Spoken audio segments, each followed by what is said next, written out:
सुप्रभात मेरे सभी प्यारे छात्रों को।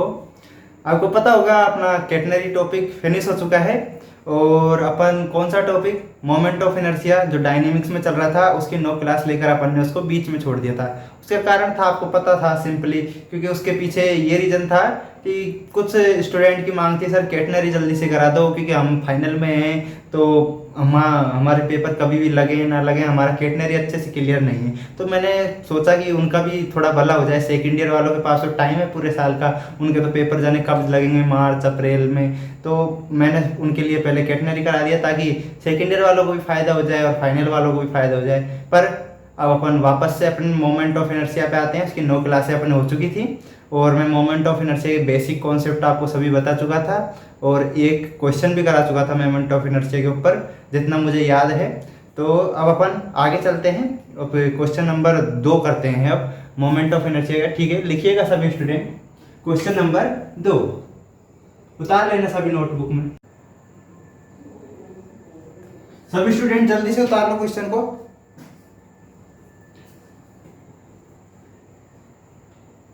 ठीक है, मिटा देता हूं मैं क्वेश्चन को। फिर अपन अब समझते हैं। देखो क्वेश्चन क्या बोल रहा है, अपन से क्या चीज करना है अपन को। अपन को दिया हुआ है एक इक्वेशन दिया हुआ है आर स्क्वायर बराबर ए स्क्वायर कोस 2 थीटा से गिरे हुए क्षेत्रफल का मोमेंट ऑफ इनर्शिया अपन को फाइंड करना है। ठीक है, इसका आर स्क्वायर बराबर ए स्क्वायर कोस थीटा। पहले तो ये सोचिए कि ये इक्वेशन किस आकृति का है। ये आपने लेमनिस्टेक पढ़ा होगा, किसमें आपने पढ़ा होगा, ये फर्स्ट ईयर में पढ़ा होगा लेमनिस्टेक। तो ये आकृति है वो, ये जो इक्वेशन अपन को दी हुई है ये किसकी है, लेमनिस्टिक की आकृति है। और इसका पहला क्वेश्चन अपन को दिया हुआ है इसकी अक्ष के परिधि अबाउट इट्स एक्सिस, इसकी अक्ष के परिधि अपन को इसका मोमेंट ऑफ इनर्शिया ज्ञात करना है। तो पहले अपन फर्स्ट क्वेश्चन करेंगे, उससे पहले अपन क्या बना लेते हैं, लेमनिस्टिक की आकृति बना लेते हैं। ठीक है, कैसी होती है लेमनिस्टिक की आकृति, देखिएगा सभी के सभी।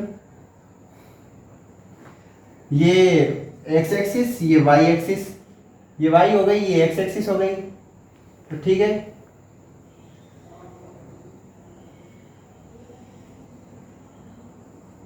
इस तरीके से होती है किसकी, लेमनिस्टिक की आकृति होती है। तथा ये लेमनिस्टिक के जो दोनों लूप हैं वो किसमें कहां से कहां तक होते हैं, ये लेमनिस्टिक के जो दोनों लूप हैं ये होते हैं π/4 से -π/4 तक होते हैं। कहां तक होते हैं, π/4 से -π/4 तक होते हैं लेमनिस्टिक के।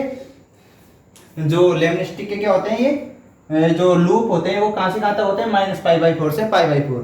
अब तक अपन ने किया था कि मोमेंट ऑफ इनर्शिया कैसे फाइंड करते हैं। अब अपन फाइंड करेंगे मोमेंट ऑफ इनर्शिया। आपको पिछली क्लास में मैंने बहुत अच्छे से समझाया है कि मोमेंट ऑफ इनर्शिया फाइंड करने के लिए अपन क्या क्या करते हैं। इसका पहला क्वेश्चन करेंगे अपन इसकी अक्ष के परिधि, मतलब अबाउट इट्स एक्सिस। अब आप जानते हैं इस लेमनिस्टिक की एक्सिस कौन सी है, जो ये एक्स अक्ष जा रही है ये इस लेमनिस्टिक की एक्सिस है। इसके पीछे जो ये इसके अबाउट, इस लाइन के अबाउट जो एक्स एक्सिस है, इस लाइन के अबाउट पूरा का पूरा जो ये लेमनिस्टिक है वो क्या कर सकता है, घूर्णन कर सकता है। तो ये इसकी क्या हो गई, एक्सिस हो गई। अब आप जानते हो अपन क्या करते थे, किसी भी आकृति का मोमेंट ऑफ इनर्शिया ज्ञात करने के लिए अपन क्या करते थे, उसमें एक छोटा सा अल्पांश लेते थे, एक छोटा सा पार्टिकल लेते थे और उस पार्टिकल का पहले मोमेंट ऑफ इनर्शिया ज्ञात करते थे, फिर इंटीग्रेशन करके अपन पूरी आकृति का मोमेंट ऑफ इनर्शिया फाइंड कर लेते थे। तो ठीक है, अपन इसमें छोटा सा अल्पांश ले लेते हैं। पहले देखो छोटा सा अल्पांश ले लिया अपन ने, इस जगह पर ले लिया, ये छोटा सा अल्पांश ले लिया अपन ने।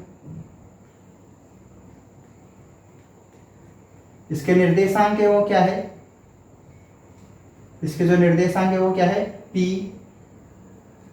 P Q R S। क्या है इसके निर्देशांक, P Q, ये P हो गया, ये Q हो गया, ये R हो गया और ये S हो गया। और ये क्या इसका ओरिजिन पॉइंट O हो गया। अब O से लेकर जो P तक जो ये डिस्टेंस है उसको मान लिया अपन ने R। क्या मान लिया, R। इसको क्या मान लिया, R। तो जो PQ जो डिस्टेंस है ये P से लेकर Q तक, इसको मान लिया अपन ने क्या, del R।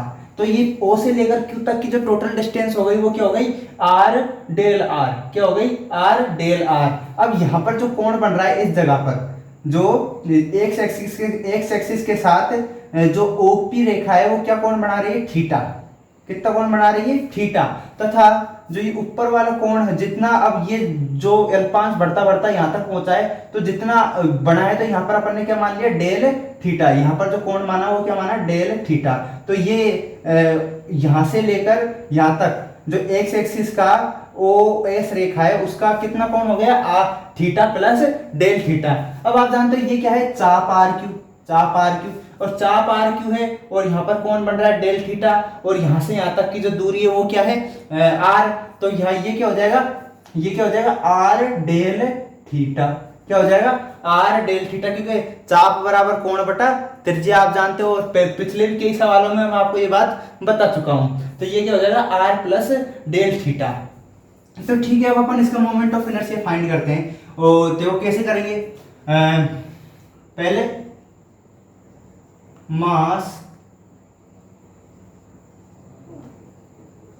Mass of whole लेमनिस्टिक,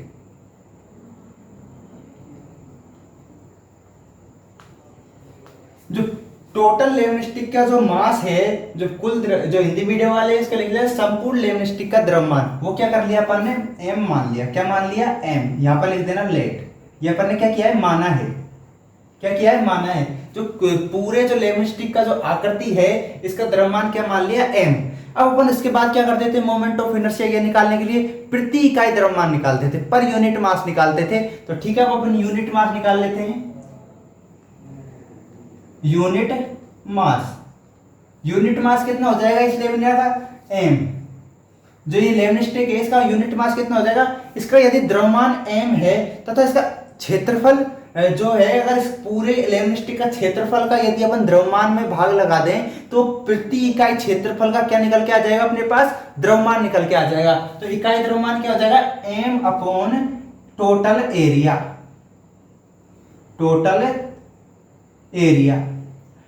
अब चक्कर में पड़ गए सभी स्टूडेंट, अब तक जो आकृति आई थी उनका क्षेत्रफल अपन को ज्ञात था। जैसे कि अपने पास गोला आया तो गोला का सभी जानते हैं क्षेत्रफल क्या होता है, अपने पास स्फीयर आया तो उसका भी क्षेत्रफल सभी जानते हैं क्या होता है। तो अब तक जो भी आकृति आई अपने पास उन सभी का क्षेत्रफल अपन लोग जानते थे, पर लेमनिस्टिक का क्षेत्रफल आज तक किसी ने नहीं पढ़ा होगा। तो अपने को एरिया पता है नहीं, तो एरिया को अपन क्या लिख देंगे, टोटल एरिया ही लिख देंगे, ठीक है। और इसको अपन आगे क्या कर देंगे, लेट कर देंगे, रो मान लेंगे। ये भी अपन ने मान लिया, क्या मान लिया, इसको आगे चल के रो मान लिया। अब अपन इसमें रो का मान निकालेंगे, जिससे अपने पास एरिया भी निकल के आ जाएगा, सब कुछ निकल के आ जाएगा। इसमें पहले रो निकालेंगे और उसके बाद अपन फर्स्ट क्वेश्चन पे आएंगे। इसमें ये सबसे बड़ी बात है। अब अल्पांश, अब इतना क्या हो गया, ये यूनिट मास हो गया। यूनिट मास क्या हो गया, अपने पास रो हो गया। जब यूनिट मास इकाई क्षेत्रफल का द्रव्यमान क्या है, रो है, तो PQRS जो पार्टिकल है इसका द्रव्यमान कितना होगा, वो अपन अब देखो क्या करते हैं। देखो क्या होगा, मास ऑफ पार्टिकल PQRS, जो पार्टिकल PQRS है इसका मास कितना होगा, इकाई क्षेत्रफल का मास इतना है, तो PQRS का मास कितना होगा। तो ठीक है, तो mass of particle PQRS rho into area of PQRS। अच्छा, PQRS जो आकृति बन रही है वो किसकी बन रही है, एक आयत की आकृति बन रही है, और आयत का क्षेत्रफल क्या होता है, लंबाई गुना चौड़ाई।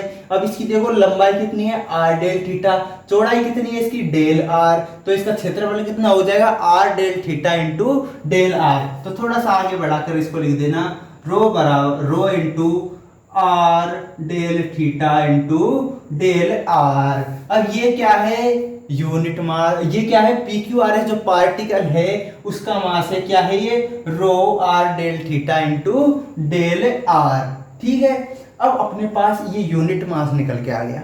अब अपन आप जानते हैं इंटीग्रेशन का प्रयोग कब करते हैं, जब अपन को इकाई चीज दी हुई हो, मतलब उसको, और अपन लिमिट लगा के उसका इंटीग्रेशन कर दे जहां से जहां तक चाहिए, तो उस पूरे क्षेत्रफल का अपने पास क्या निकल के आ जाता है, पूरे क्षेत्रफल का अपने पास योग निकल के आ जाता है। अब देखो अपने पास इतने का मास दिया हुआ है, अब अपन इस लेमनिस्टिक की जहां से जहां तक जो भी लिमिट है वो इस पर अपन उस लिमिट को रखकर इसका इंटीग्रेशन कर दे, तो अपने पास क्या निकल के आ जाएगा, पूरे लेमनिस्टिक का मास निकल के आ जाएगा। क्योंकि ये मास निकल के इसलिए आएगा क्योंकि ये क्या है, मास ही तो है। अब इस पर अपन लिमिट लगाएंगे तो अपने पास मास निकल के आएगा, और मास निकल के आ जाएगा तो अपने पास रो आ जाएगा। तो ठीक है, अब अपन लिमिट रखेंगे इस पर। तो देखो, तो यहाँ पर सभी एक लाइन लिख लेना, हिंदी मीडियम वाले लिख लेना। यहाँ पर अल्पांश PQRS का द्रव्यमान r del theta into del r है तथा सभी अल्पांशों का योग करने से संपूर्ण आकृति का द्रव्यमान निकल जाएगा।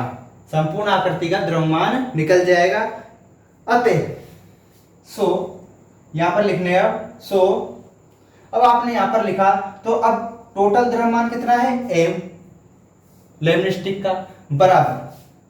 अब वेरिएबल कितने यहां पर डेल थीटा और डेल आर, दो राशियां बदल रही है तो इंटीग्रेशन कैसा होगा, डबल इंटीग्रेशन होगा। कैसा होगा, डबल इंटीग्रेशन। ये डबल इंटीग्रेशन का साइन आ गया। अब rho r del theta into del r ये अपन ने रख दिया यहां पर। अब लिमिट रखेंगे अपन, पहले आर की लिमिट रखते हैं। तो अपने पास इक्वेशन क्या था लेमनिस्टिक का, आर स्क्वायर बराबर क्या था, आर स्क्वायर बराबर ए स्क्वायर कोस 2 थीटा। यहां से आर का मान निकालोगे तो क्या आ जाएगा, ए कोस 2 थीटा आ जाएगा। क्या आ जाएगा, आर बराबर ए कोस 2 थीटा। अब देखो इसको 4 भागों में आप डिवाइड कर लो, एक नीचे का भाग ये, ऊपर का भाग ये, नीचे का भाग ये, ऊपर का भाग ये, तो 1 2 3 4। और ये यहाँ पर कोण कितना बनेगा, अगर इस जगह पर ये अल्पांश लिया जाए तो इस जगह पर कोण कितना बनेगा, जैसे कि एक्स एक्सिस पर ये अल्पांश ले लिया जाए तो ये जो थीटा कोण है वो कितना बनेगा 0 डिग्री। और इस वाले लूप में अधिकतम कहां पर बनेगा, यहाँ पर, तो वो कितना होगा π/4। कितना होगा, π/4 होगा। और r कहां से कहां तक जाता है, r देखो यहां पर होगा, निम्नतम r इस जगह पर होगा। इस वाले लूप की बात कर रहा हूं, ओनली फॉर जो ऊपर की साइड है ये वाला। तो अधिकतम यहां पर होगा r 0 पर, और यहां पर यदि r लिया जाए तो वो क्या हो जाएगा, r बराबर a cos 2 थीटा। इस जगह पर यदि r ले लिया जाए तो लिमिट अपने पास r की क्या आ जाएगी, 0 से a cos 2 थीटा। ये अपने पास r की लिमिट आ गई। और डेल थीटा की लिमिट आप जानते हो क्या होगी, अपन ने इस लूप के लिए बात करी है। तो 0 से अगर एक्स एक्सिस पर ले रहे अपन ये वाली, तो 0 से लेकर कहां तक हो जाएगी, π/4 तक। लूप π/4 तक ही तो है। यदि अपन दोनों लूप की बात करते तो लिमिट लगती है -π/4 से, पर दोनों सभी के सभी लूप एक समान हैं तो अपन ने क्या किया, लिमिट सभी को 4 हिस्सों में बांट लिया, लिमिट लगा ली 0 से π/4 और आगे लगा दिया क्या, 4 लगा दिया, क्योंकि सभी की आकृति समान है। और 4 लगने से क्या हो गया, इतने का तो निकलेगा, एक का तो निकलेगा, और उसको 4 से मल्टीप्लाई कर देंगे, पूरी की पूरी उसका मास निकल के आ जाएगा, और जो किसके बराबर होगा, कैपिटल M के बराबर होगा। अब जानते हैं जब इंटीग्रेशन का चिन्ह लगाएंगे तो डेल थीटा और डेल आर किसमें बदल जाएगा, डी थीटा डी आर में, डी थीटा डी आर में। अब देखो सबसे पहले अब अपन आर के सापेक्ष जो डी आर के सापेक्ष आर का इंटीग्रेशन करते हैं। तो देखिएगा इंटीग्रेशन करेंगे, देखो m बराबर, देखो 4 रो इसको ले लिया अपन ने, बाहर ले लिया, क्योंकि ये तो इसका तो इंटीग्रेशन होने से रहा, तो 0 to π/4 ये लिमिट आ गई।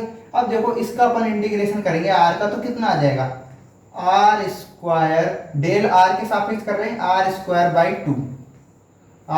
बाई 2, और लिमिट कहां से लग जाएगी, 0 to a cos 2 थीटा, और डी थीटा कहां आ जाएगा, इसके गुणा में आ जाएगा। कहां पर आ गया, गुणा में आ गया। तो ठीक है, अब आप लिमिटें भी रख लो, इसमें लिमिट रखोगे तो अपने पास क्या आ जाएगा, देखो 0 to π/4 ये लिमिट लग रही है।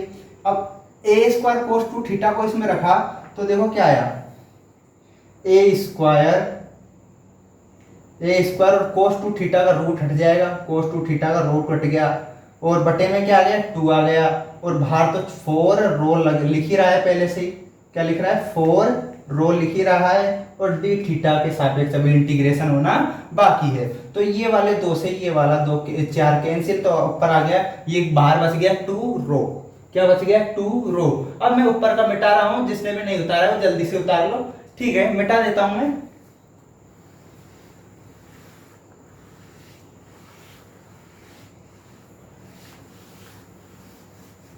ठीक है, अब आगे चलो, तो आगे देखो क्या आ जाएगा, m बराबर क्या आ गया, देखो 2 बाहर आ गया, रो का रो ही रहेगा। अब अंदर क्या बच जाएगा अपने पास, 0 to π/4 लिमिट लग रही है, और अंदर बच गया a square cos 2 theta D theta. a square को यहां से बाहर निकाल लो आप सभी के सभी, a स्क्वायर को बाहर निकालोगे, फिर अपन कोस 2 थीटा का इंटीग्रेशन करेंगे, तो अपन करते हैं 2 थीटा का इंटीग्रेशन, रो ए 2a² रो आ गया, ये 0 टू π/4 ना लगाओ, अब लिमिट इसका इंटीग्रेशन ही कर दो। cos 2 थीटा का इंटीग्रेशन क्या होगा, sin 2 थीटा, जानते हो ना सभी के सभी, और बटे में जो जिसके गुणा में है वो आ जाएगा 2, 0 टू π/4। ठीक है, ये इंटीग्रेशन हो गया। अब देखो क्या करना है अपन को, जो π/4 रखो 2 थीटा की जगह पर, तो क्या हो जाएगा π/2 पर sin थीटा का मान क्या होता है, π/2 पर 1 होता है। तो लिमिट का मान क्या आ जाएगा, देखो क्या आ जाएगा, 2a² रो, देखो क्या आ जाएगा 1, और 0 पर क्या मान होता है sin थीटा का, 0 बटे में 2, तो ये 2 से ये वाला 2 कैंसिल हो गया। अपने पास क्या बच गया, m बराबर a² रो, m बराबर a² रो। तो यहां से रो बराबर अपने पास क्या आ गया, m/a², क्या आ गया, m/a²। इसको समीकरण नंबर 1 नाम दे दो। अगर नहीं भी देते हो तो कोई बात नहीं, समीकरण नंबर 1 नाम दो तो अच्छा, ना दो तो अपनी इच्छा। अब अपन पहला क्वेश्चन चालू करते हैं। पहले अपन ने रो का मान निकाल लिया, अब अपन पहला क्वेश्चन चालू करेंगे अबाउट इट्स एक्सिस। कौन सी, इस जो लेमनिस्टिक है, लेमनिस्टिक की एक्सिस कौन सी है, जो ये एक्स अक्ष जा रही है वो इसे कि लेमनिस्टिक की क्या है, एक्सिस है। इसके सापेक्ष अपन को लेमनिस्टिक का मोमेंट ऑफ इनर्शिया फाइंड करना है। तो ठीक है, अब अपने पास ये आ गया रो, तो अपने पास जो PQRS का जो मास था वो क्या था, rho r del theta into del r. इस वाले में अपन रो का मान रख देंगे। तो ठीक है, अब अपन चलते हैं क्वेश्चन में आगे। अब अपन यहां पर डालो क्वेश्चन नंबर पहला। क्वेश्चन नंबर पहला क्या था, मोमेंट ऑफ इनर्शिया लेमनिस्टिक का फाइंड करना है अबाउट इट्स एक्सिस। तो ठीक है, क्वेश्चन नंबर पहला क्या था, अबाउट इट्स एक्सिस। अब तक मास ऑफ, अब दोबारा लिखिए, मास ऑफ पार्टिकल PQRS का मास क्या हो जाएगा, ma²। रो की जगह पर क्या रख दिया अपन ने, ma², और आर डेल थीटा, और डेल थीटा की जगह पर रहेगा, और डेल आर की जगह पर रहेगा। तो ठीक है, ये आ गया अपने पास, क्या आ गया, इसको हिंदी मीडियम वाले लिख लेना, अल्पांश PQRS का द्रव्यमान। क्या आ गया, अल्पांश PQRS का द्रव्यमान ma² r del theta into del r. अब थोड़ा आगे चलो, अब अपन इसके बाद क्या करते थे, अब पहले अपन अल्पांश का मोमेंट ऑफ इनर्शिया फाइंड करेंगे। किसका मोमेंट ऑफ इनर्शिया फाइंड करेंगे, अल्पांश का मोमेंट ऑफ इनर्शिया फाइंड करेंगे, जो पार्टिकल है इसका। उसके बाद उसका इंटीग्रेशन कर देंगे, जिससे अपने पास पूरे के पूरे इसका लेमनिस्टिक का मोमेंट ऑफ इनर्शिया फाइंड हो जाएगा। तो अब लिखिएगा इधर, moment of inertia of particle PQRS।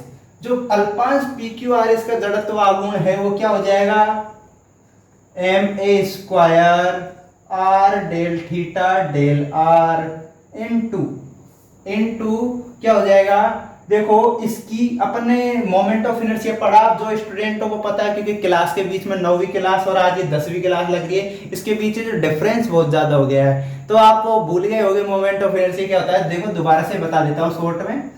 यदि किसी पॉइंट का अपन मोमेंट ऑफ इनर्शिया फाइंड कर रहे हैं, तो इस रेखा, यदि इस रेखा के सापेक्ष अबाउट इस लाइन, ये लाइन है AB, इस लाइन के अबाउट अपन इस वाले पॉइंट P का मोमेंट ऑफ इनर्शिया याद कर रहे हैं। जैसे कि P का द्रव्यमान यदि m है और P की AB से लंबवत दूरी r है, तो P का AB के अबाउट जो मोमेंट ऑफ इनर्शिया होगा वो क्या होगा, m और जो लंबवत दूरी के स्क्वायर का गुणनफल mr²। अब देखो ये बात आपको समझ आ गई। उसी प्रकार अब यहाँ पर देखो, इस पूरे का द्रव्यमान कितना है PQRS का, PQRS का जो मास है वो क्या है, ma² r del theta into del r. अब किसके सापेक्ष कर रहे हैं, एक्स एक्सिस के सापेक्ष। तो इस पार्टिकल की एक्स अक्ष से लंबवत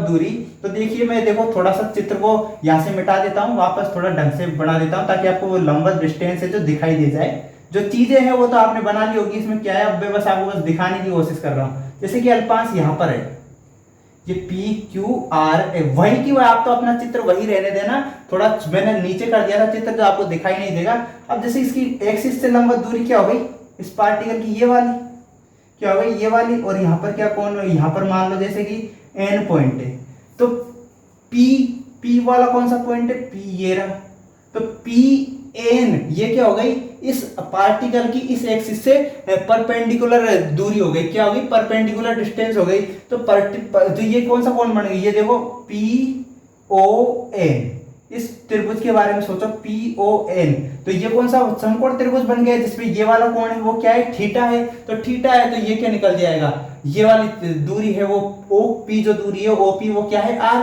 तो पी एन क्या निकल के आ जाएगा, आर साइन थीटा, लाल बटा कक्का से ये निकल के आ जाएगा आर साइन थीटा। मैं पिछली वीडियो में बता चुका हूं कई बार, ये क्या निकल के आ जाएगा आर साइन थीटा। तो ठीक है, थोड़ा आगे और चलिए, आगे अपने पास क्या आ गया, moment of inertia particle P Q R S, तो इसका स्क्वायर, तो लंबवत दूरी का क्या करते हैं स्क्वायर, तो ठीक है ये क्या आ जाएगा आर साइन थीटा का स्क्वायर, सभी देखना यहां पर क्या आ जाएगा आर साइन थीटा का स्क्वायर, क्या आ गया आर साइन थीटा का स्क्वायर। तो ठीक है, अब अपन किसका निकालेंगे, संपूर्ण लेमनिस्टिक का मोमेंट ऑफ इनर्शिया निकाल लेंगे। अब यहां पर लिखना moment of inertia of whole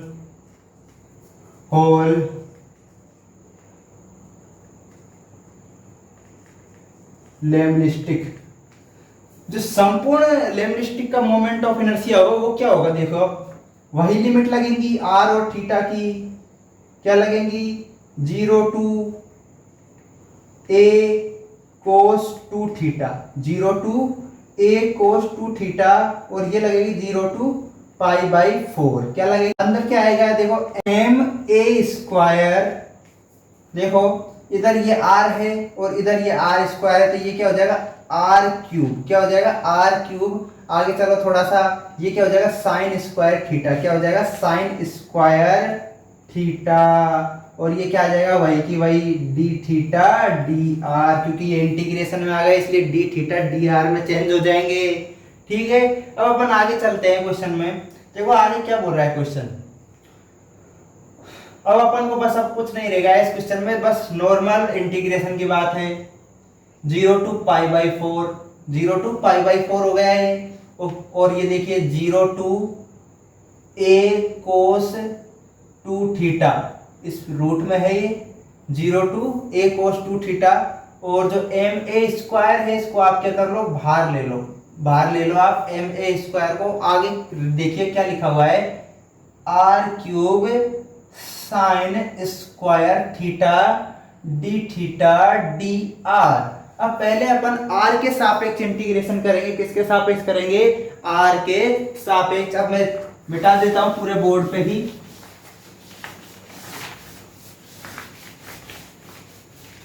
देखो अब r के सापेक्ष अपन इंटीग्रेशन करेंगे तो अपने पास क्या आ जाएगा r4, क्या आ जाएगा r4 m a square 0 to pi by 4, ये क्या आ गया 0 to a cos 2 theta, sorry integration कर दिया ना अपन ने, यहाँ पर इंटीग्रेशन कर देते हैं, यह लिख दो r4 अपॉन 4, r4 अपॉन 4, ये इंटीग्रेशन हो गया। और कहां से 0 to a cos 2 theta limit आ गई कोस 2 थीटा, और ये क्या बाहर क्या रह जाएगा sign square theta D theta, क्या रह जाएगा sign square theta D theta अपने पास बाहर रह जाएगा।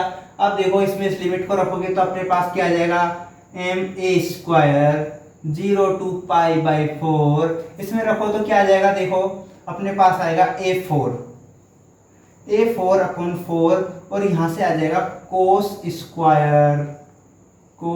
Square 2 theta, cos square 2 theta, और बाहर क्या है sign square theta D theta, क्या आ गया कोस स्क्वायर 2 थीटा यहां से आ गया, और sign square theta D theta. अब देखो इधर ये देखो a स्क्वायर से ये वाला a4 कैंसिल, क्या आ जाएगा अपने पास एम ए स्क्वायर बाई 4, क्या आ गया अपने पास एम ए स्क्वायर बाई 4, क्या आ गया एम ए स्क्वायर बाई 4।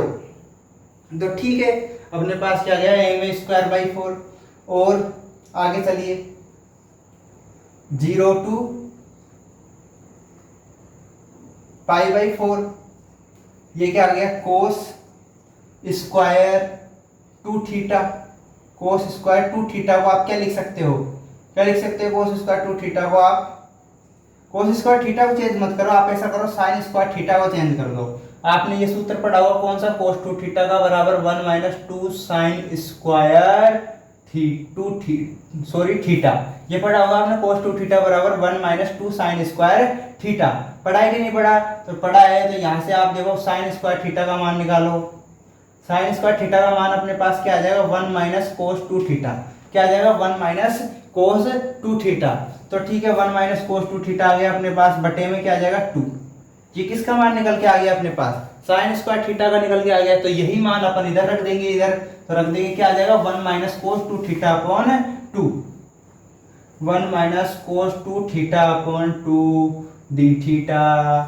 अब तक यहाँ तक कोई दिक्कत कोई परेशानी नहीं होगी मेरे मानने में, एक एक चीज को मैं समझा रहा हूँ आप लोगों को। देखो एम ए स्क्वायर बाई 4, ठीक है, इस 2 को आप बाहर लोगे तो क्या हो जाएगा 8 हो जाएगा बाहर, 0 टू पाई बाई 4। देखो कोस स्क्वायर टू थीटा को अंदर गुणा किया अपन ने, क्या आ जाएगा अपने पास cos square two theta plus minus cos cube two theta, cos cube two theta, ये डी थीटा, क्या आ गया cos square two theta minus cos cube two theta.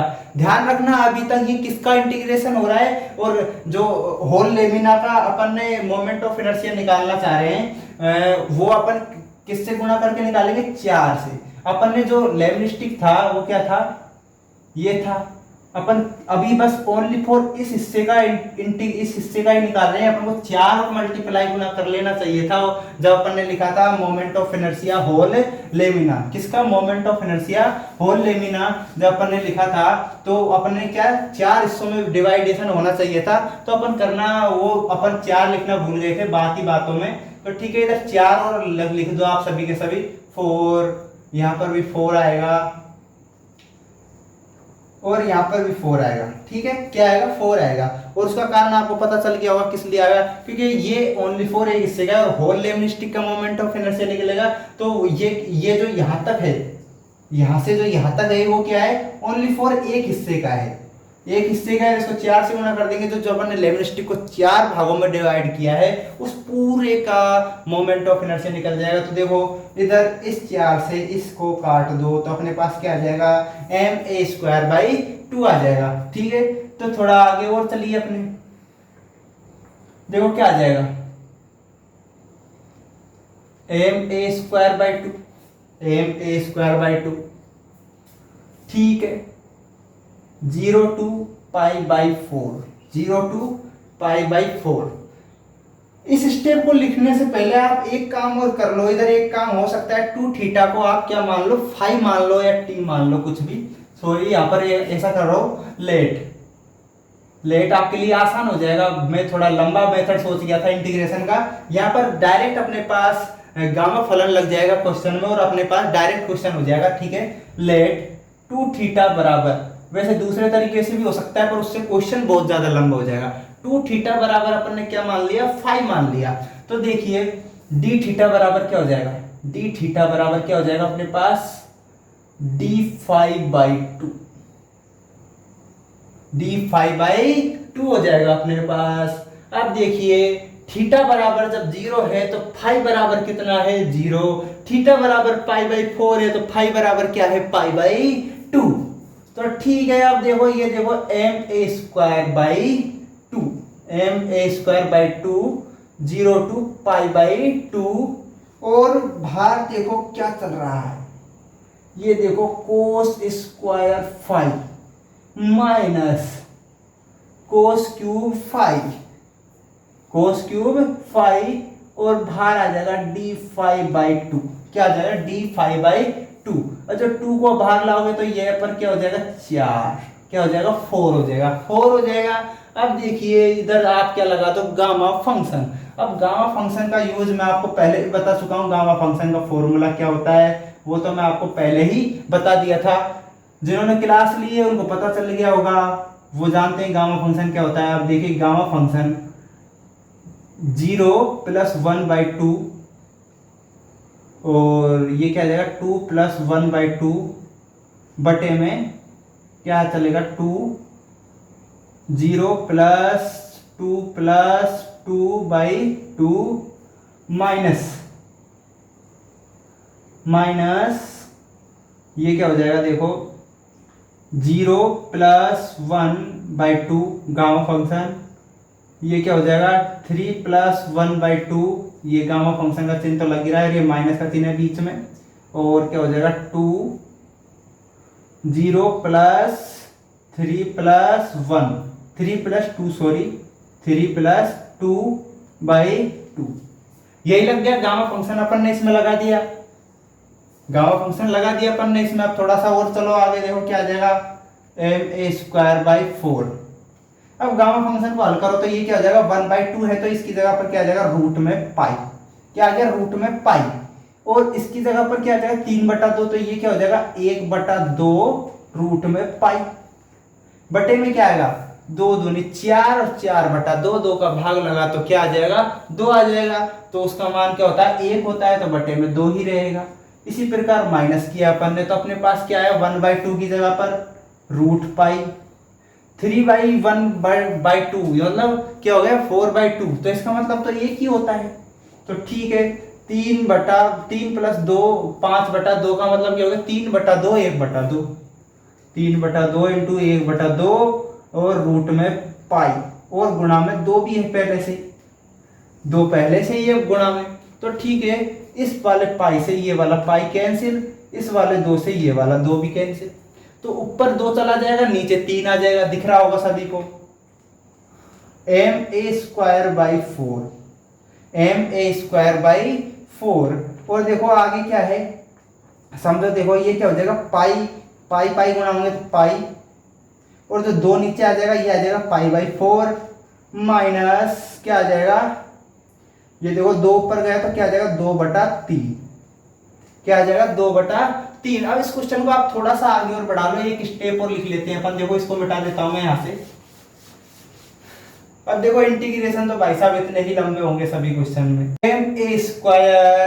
ma² देखो इसको 4 को 4 ही रहने दो, और जो अंदर से 4 कॉमन ले लो बाहर, 4 कॉमन ले लिया अपन ने, क्या आ गया अपने पास पाई रह गया अंदर, तो 1/4 अपन ने कॉमन ले लिया, माइनस ये क्या बच गया 8/3, क्या बच गया 8/3, ये अपने पास क्या हो गया ma²/16 पाई माइनस 8/3, क्या उत्तर आ गया अपने पास ma²/16 पाई माइनस 8/3, क्या हो गया ma²/16 पाई माइनस 8/3, यही अपना पहले क्वेश्चन का आंसर है।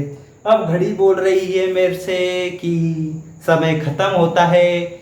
अब जो अपने 2 क्वेश्चन है इसी सवाल के, वो अपन नेक्स्ट क्लास में करेंगे। आज के लिए क्षमा चाहूँगा मैं आपसे कि मैं इतना ही आपको आज करा पाऊँगा, कई सोच रहे होंगे पूरा एक क्वेश्चन भी नहीं कराया, एक क्वेश्चन का भी एक ही हिस्सा कराया है, तो दोस्तों उसके लिए मैं क्षमा चाहता हूँ क्योंकि टाइम ही बहुत लग गया है एक क्वेश्चन को समझाने में। तो ठीक है, अब क्वेश्चन ही इतना बड़ा था तो क्या करूँ मैं, तो ठीक है यदि आपको चीज़ें समझ आ रही हैं तो चैनल को शेयर करो, सब्सक्राइब करो, ताकि ज़्यादा से ज़्यादा स्टूडेंट चैनल पर आगे जुड़े और अपनी पढ़ाई रेगुलर कर सके। ठीक है, धन्यवाद, मिलते हैं नेक्स्ट क्लास में।